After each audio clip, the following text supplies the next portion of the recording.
आज हम करने जा रहे हैं the making of the national movement 1870s 1947। तो ये वाली हम आज रीडिंग करेंगे इस चैप्टर की। तो चलिए the emergence of nationalism. Emergence of nationalism में क्या है? The above mentioned developments led the people to ask a crucial questions what is the country of India. ये इसमें ये वाला क्वेश्चन पूछा गया है कि जो इंडिया की कंट्री है वो किसके लिए बनाई गई है, whom it means, इसका मतलब क्या है। ठीक है, तो आंसर यही है कि this is the all the people irrespective class, colour, caste, creed, language, ये सभी की कंट्री है। जो ये कंट्री है हमारी इंडिया की, ये सभी के लिए बनाई हुई है, सभी लोगों के लिए है, कास्ट के लिए, कलर के लिए है। ठीक है, तो it resources and systems were meant for all of them, ये सभी के लिए है। With the answer came awareness with the British were exercising control over the resources of India and the leaves of its people. तो इसमें ये बताया गया है कि इसमें ये जो अवेयरनेस बताई गई कि जो ब्रिटिश लोग थे वो हमारी कंट्री पे कैसे रूल करते थे, हमारे इंडिया को कैसे कंट्रोल करते थे। ठीक है, तो and the resources of India and the leaves of the people, कैसे हमारे रिसोर्सेज को कंट्रोल करते हैं हम, कैसे हमारे लोगों को कंट्रोल करते हैं। अगर ये कंट्रोल ओवर नहीं होगा तब तक ये इंडियंस की कंट्री नहीं होगी। This consciousness began to be clearly stated by the political associations formed after 1850s। ये कॉन्शियसनेस कब आई, ये जागरूकता कब आई लोगों में? 1850s के बाद आई। तो लोग क्या थे, लोग जानने लग गए थे 1870 में, 1880 में जानने लग गए थे इसमें कि ब्रिटिश कैसे हमारी कंट्री को चला रही है। Most of these were led by English educated professionals such as lawyers. The more important ones were the Pune Sarvajanik Sabha, the Indian Associations, the Madras Mahajan Sabha and the Bombay Presidency Association and of course the Indian National Congress। तो ये सभाएं हमारी India में बनने लगे थे। तो इन सभी का जो मोटिव था ये यही था कि कैसे हमारे लोगों को ये जो ब्रिटिश सरकार है कैसे लताड़ित कर रही है, कैसे पीड़ित कर रही है, कैसे हमारे लोगों पर जो है राज कर रही है। तो इसको ही लोगों ने जो जागरूकता फैलाने के लिए ये सब किया था कि ये वाली सभाएं बनाई गई थी। नोट ऑफ द पूना सार्वजनिक सभा का जो लिटरली मीनिंग है, इसका मतलब है फॉर ऑल द पीपल, ये सभी लोगों के लिए है। ठीक है, तो इस एसोसिएशन का specific parts of the country में ये उनका फंक्शन था एंड उनका गोल था state that goals of all the people of India not of those one region. ये सभी एक रीजन के लिए, कम्युनिटी के लिए नहीं था, कम्युनिटी के लिए नहीं था, ये इंडिया में रहने वाले सभी लोगों के लिए लड़ाई थी। और उनके जो राइट्स थे, उनके जो फंडामेंटल राइट्स थे उनको प्रोवाइड करवाने की ये लड़ाई थी। The worked with the idea that people should be sovereign. तो इसका ये मतलब था कि लोग सॉवरेन हो जाएं। सॉवरेन का मतलब होता है कि लोग इंडिपेंडेंटली अपने पॉइंट ऑफ व्यू जो है सरकार के आगे रखें। तो अपनी जो आइडिया ऑफ एक्सप्रेशन है, स्पीच है, वो लोगों के सामने रख सके, उनको ये वाला फ्रीडम मिल सके। ठीक है, तो वो अपने इंडिपेंडेंटली डिसीजन लेने के काबिल हो जाएं। तो ये सॉवरेन वाला क्वेश्चन बन सकता है कि what is sovereign. And the dissatisfaction with the British rule intensified in 1880s and 1880s, 17 से 1880s तक जो फैला हुआ था डिससेटिस्फेक्शन। जो लोग थे हमारे ब्रिटिश सरकार से बहुत ज़्यादा डिससेटिस्फाइड थे, वहाँ से खुश नहीं थे उनसे। ठीक है, तो ये वाला क्वेश्चन बहुत ही इंपॉर्टेंट बन जाता है, ये आपको लॉन्ग क्वेश्चन में आएगा, ये बुक की टेक्सचुअल एक्सरसाइज में भी गिवन है। तो कैसे थी, तो क्या क्या करते थे लोग, क्योंकि यहाँ पे सबसे पहले आर्म एक्ट बना दिया गया था, पोजेस कर दिया गया था 1878 में। क्यों? क्योंकि disallowing Indians from possessing arms, मतलब लोगों को क्या था, ये हथियार नहीं रखने देते थे। अगर हथियार रखना तो उसके लिए लाइसेंस लेना पड़ेगा, जो बहुत ही मुश्किल मिलता था। हमारे इंडियंस को हथियार रखना जो था मतलब अलाउ नहीं था। तो इसी की वजह से है जो मतलब हमारे जो इंडियंस थे वो डिससेटिस्फाइड थे। ठीक है,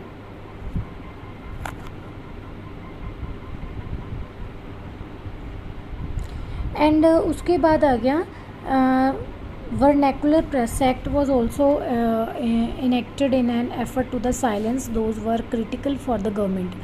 उसके बाद क्या हुआ था, जो वर्नैकुलर एक्ट था, वो वर्नैकुलर एक्ट जो कर दिया गया था हमारे यहाँ पे लागू कर दिया गया था। वर्नैकुलर एक्ट का मतलब था कि अगर लोग अपनी आवाज़ उठाते हैं तो उन लोगों की आवाज़ को साइलेंट कर दिया जाता था। क्योंकि यहाँ पे क्या किया गया था, यहाँ पे the act allowed the government to confiscate the asset of the newspaper including their printing presses in the newspaper. यहाँ पे क्या किया गया था, गवर्नमेंट ने पुलिस पार्टी को, पुलिस को जो था वो तो पावर कर दिया था, उनको सभी पावर दे दी गई थी। पर जो स्पीच ऑफ एक्सप्रेशन था, लोगों का बोलने का नज़रिया था, उसको दबा दिया गया। कि अगर ये ऐसा क्यों किया गया कि अगर हमारे इंडियंस ब्रिटिश के ख़िलाफ़ बोलते हैं तो पुलिस उनकी आवाज़ को चुप करा सकती है। तो यहाँ पर जो प्रिंटिंग प्रेस था, न्यूज़पेपर था, पब्लिश करने का जो लोगों का जो वे था, उनको भी बंद करवा दिया गया, ऑब्जेक्शनेबल हो गया था। There was a furore over the attempt by the government to the introduce the Ilbert bill.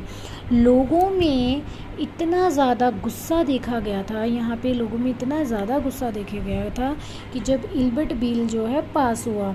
The bill provide for the trial of British और European persons by Indians and sought equality between British and Indian जजेस in the country. तो क्या हुआ, मतलब government में इतना फिरोर आ गया, इतना एंग्री हो गए ना गवर्नमेंट जब उन्होंने इल्बर्ट पास किया। इल्बर्ट पास क्या था, ये ब्रिटिश के ऊपर एक ट्रायल था ताकि लोगों को, इंडियन को, जो ब्रिटिशर्स लोग हैं और इंडियंस हैं, वो सभी को इक्वालिटी प्रदान की जाए। लेकिन ऐसा गवर्नमेंट बिल्कुल भी नहीं चाहती थी। But when the white position force the government to withdraw the bill and Indians were enraged, तो क्या हुआ, वहाँ पे सभी को इक्वालिटी दी गई थी। तो वहाँ पे क्या हुआ, इल्बर्ट बिल में सभी को इक्वालिटी दी गई। तो क्या हुआ, जो वाइट पीपल थे तो उन्होंने बोला कि इंडियंस को ये वाला बिल वापस ले लिया जाए ताकि जो इंडियंस हैं वो अपनी सोचने समझने की काबिल नहीं है, उनमें समझ नहीं है, तो इंडिपेंडेंटली अपना डिसीजन नहीं ले सकते। And the event highlighted in the racial attitude of the British in India. तो उसके बाद यहाँ पे क्या हुआ, यहाँ पे एक रेशियल जो डिस्क्रिमिनेशन था वो फैल चुका था इस बिल की वजह से। And the need for an all Indian organisation of the educated Indians had been felt since 1880s। तो उसके बाद जो इंडियन के ऑर्गेनाइजेशंस थी उन्हें महसूस हुआ कि नहीं, अब हमारी जनता को भी एजुकेशन की बहुत ज़्यादा ज़रूरत है। But the Ilbert Bill controversy depended this desire, and Indian National Congress was established when 72 delegates from all over the country met at Bombay। ये क्वेश्चन बन सकता है कि इंडियन नेशनल कांग्रेस कैसे बनी, जब 72 डेलीगेट्स जो तो नुमाइंदे थे खड़े किए गए थे हमारी कंट्री से। बॉम्बे में एक मीटिंग हुई थी, दिसंबर में 1885 में हुई थी। एंड द अर्ली लीडरशिप में जो पहली लीडरशिप थी कांग्रेस के, तो उसमें कौन से लीडरशिप्स थे, ये वाला क्वेश्चन भी बन सकता है। दादा भाई Naoroji, Pheroze Shah Mehta, Badruddin Tyabji and W C. Banerjee, Surendranath Banerjee, Ramesh Chandra Dutt and S. Subramania Iyer and among others were largely from Bombay and Calcutta. अब ये वाला क्वेश्चन भी बन सकता है, नारोजी कौन थे। Naoroji is a businessman and publicist settled in London. ठीक है, वो एक बिजनेसमैन थे। पब्लिसिस्ट होता है जो क्या करते हैं, आइडियाज़ को पब्लिसाइज करता है, जो लोगों में फैलाता है। ठीक है। And for the time a member of the British parliament guided the young nationalist. वो क्या करता था, जो हमारे इंडिया के जो यंग नेशनलिस्ट होते थे उनको गाइड करता था कि कैसे हमने ब्रिटिश के ख़िलाफ़ जो है धरना प्रदर्शन करना है, कैसे हमें जागरूकता लोगों में फैलानी है और हमें ब्रिटिशर्स की जो सच्चाई है वो सारी दुनिया के सामने लेके आनी है। Retired British official AO. Hume was played a part bringing Indians from the various regions together.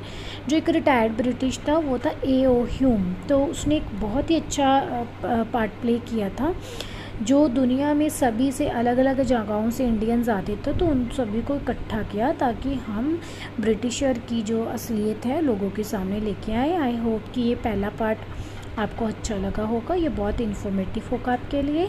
और आप मुझे ये वाली जो फीडबैक है मेरे कमेंट सेक्शन में ज़रूर बताइएगा, और मुझे सपोर्ट कीजिए, आपकी सपोर्ट की बहुत ज़रूरत है। और नेक्स्ट वाला पार्ट मैं आपको नेक्स्ट वीडियो में बताऊँगी। Thank you.